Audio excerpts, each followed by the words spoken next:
இல்லை இது பாய்சன்னு சொல்லி தடை பண்ண மைனஸுங்க. பட் ஆனால் இது வந்து சாம்பிளுக்கும் நான் வாங்கிட்டு வந்திருக்கேன். இதை யார்கிட்ட கொண்டு போய் சேர்க்குறதுன்னு எனக்கு தெரியல. முனிசிபல் ஆஃபீஸ்லேயும் கூப்பிட்டேங்க, அவங்களும் எந்த நடவடிக்கையும் எடுக்கல. இது சம்மந்தமான யார்கிட்ட போய் கொடுக்குறது, இதை இன்றைக்கி ப்ரூவ் பண்ணணுன்னாக்கா இதை சாப்பிட்டு நாளைக்கு எனக்கு எதாவது ஆச்சுன்னா இந்த மைனஸ் தான் காரணங்க, அந்த கடைக்காரங்க தான் காரணம்.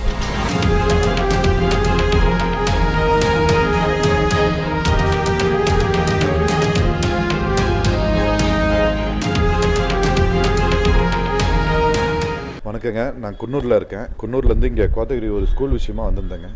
இங்கே வந்ததில் வந்து லஞ்ச் டைம் ஆனதுனால நானே என் மனைவி குழந்தைங்களாம் போய் ஒரு ஹோட்டலில் உட்காந்து சாப்பிட்டேங்க. அந்த ஹோட்டலில் வந்து சிக்கன் ஆர்டர் பண்ணியிருந்தோம். அந்த சிக்கனுக்கு மைனஸ் கொடுத்தாங்க. அப்போ அந்த சிக்கனில் மசாலா இருந்தனால ஒன்றும் தெரியல. அப்புறம் கொஞ்ச நேரம் கழிச்சு என் ஒய்ஃப் வந்து கொஞ்சம் மசாலா இது மைனஸ் டேஸ்ட் பண்ணி பாருங்க அப்படின்னு சொன்னாங்க. அது ரொம்ப துர்நாற்றம் அடிச்சும் ஒரு கொமெட்டோ வந்துடுச்சுங்க. இப்போ அதை சாப்பிட்டதுலேருந்து எனக்கு ஒரு 2 மணி நேரமாக வாந்தி ஆகிட்டுக்குதுங்க. வயிறு ஸ்டமக்கெல்லாம் அப்செட் ஆகிடுச்சு.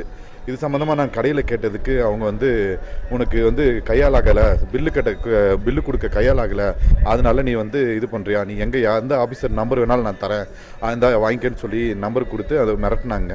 ஒரு 4-5 பேர்த்த கூப்பிட்டு மிரட்டினாங்க. நான் உடனே ஃபுட் சேஃப்டி ஆஃபீஸர் நம்பர் வாங்கி கேட்டதுக்கு அவர் என்ன சொன்னார், நான் லீவில் இருக்கேங்க, 2 நாள் லீவு, அதனால் எனக்கு வந்து இப்போதுக்கு வர முடியாது, நான் வந்தோன்னே பார்க்குறேங்க அப்படின்னாங்க. சார் இந்த மைனஸ் வாங்கியிருக்கேன், இப்போ டெஸ்ட் பண்ணாமல் என்ன சார் பண்ணுறது அப்படின்னு கேட்டேன். அவருக்கு அதுக்கு ஒன்றும் பண்ண முடியாதுங்க, ஆஃபீஸர் இல்லைன்ட்டாங்க. நான் இங்கே வந்து ஹாஸ்பிட்டலில் கேட்டதுக்கு அது பாய்சன் ஆயிடுச்சுன்னு சொல்லிட்டாங்க. பாய்சன் ஆனதுனால் அது கிளியர் ஆகிற வரைக்கும் உங்களுக்கு வந்து வாமிட் நிற்காது அப்படின்னு சொல்லி டாக்டர் சொல்லிட்டாங்க. இது வரைக்கும் நான் வாமிட் எடுத்துகிட்டு தான் இருக்கேன், எனக்கு கூட இது ஆகலை. இப்போது நான் பெரியவன்றனால எனக்கு ஒன்றும் ஆகலையே என்னன்னு தெரியல. இல்லை இது பாய்சன்னு சொல்லி தடை பண்ண மைனஸுங்க. பட் ஆனால் இது வந்து சாம்பிளுக்கும் நான் வாங்கிட்டு வந்திருக்கேன். ஆனால் இது வந்து யாரும் செக் பண்ணுறதுக்கு இல்லை. அதனால் பத்திரிகை நண்பர்கள் மூலிமா தெரிவிக்கிறது, எனக்கு வந்த நிலைமை இந்த குழந்தைங்களுக்கு வந்துடக்கூடாது. இதை நான் மைனஸ் சாப்பிட்டு நிறைய பேர் இறந்துருக்காங்க தமிழ்நாட்டில். அதனால் இந்த மைனஸை சாம்பிளாக எடுத்துகிட்டு இதை நீங்கள் எப்படியாச்சும் தமிழ்நாடு முதலமைச்சருக்கோ இல்லை யாருக்கோ கூப்பிட்டு கட்டாயமாக இந்த மைனஸை தடை பண்ணுறதுக்கும் இந்த கடை மேலே ஒரு நடவடிக்கை எடுக்கணும்னு கேட்டுக்கொள்கிறாங்க. இதை யார்கிட்ட கொண்டு போய் சேர்க்குறதுன்னு எனக்கு தெரியல. முனிசிபல் ஆஃபீஸ்லேயும் கூப்பிட்டேங்க, அவங்களும் எந்த நடவடிக்கையும் எடுக்கல.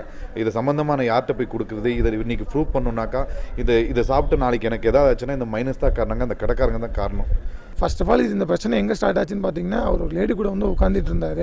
கொஞ்சம் அநாகரிகமாக சொல்ல முடியாத மாதிரி ஒரு ரொமான்ஸ் பண்ணிகிட்டு இருந்தாங்க கடையில். நான் இப்போ சொன்னேன், சார் கொஞ்சம் சீக்கிரம் சார் வேறு எதாவது வேணுங்களான்னு கேட்டேன். அதுக்கப்புறமேட்டு ஒரு கையை கழுவிட்டு வந்து மைனஸ் கெட்டு போச்சு, நீ கெட்டு போன மைனஸை கொடுத்துருக்கேன்னு சொல்லி என்கிட்ட பிரச்சனை பண்ணார். இப்போ கூட வந்து அவர் சாப்பிட்ட மைனஸை அப்போது என்னோடய ஃப்ரெண்ட்ஸ் கடைக்கு வராங்க, வந்தவங்ககிட்ட இதெல்லாம் சாப்பிட்டு பாருங்கள், இதெல்லாம் கெட்டு போன மைனஸ்ன்னு சொல்லி சொன்னார்.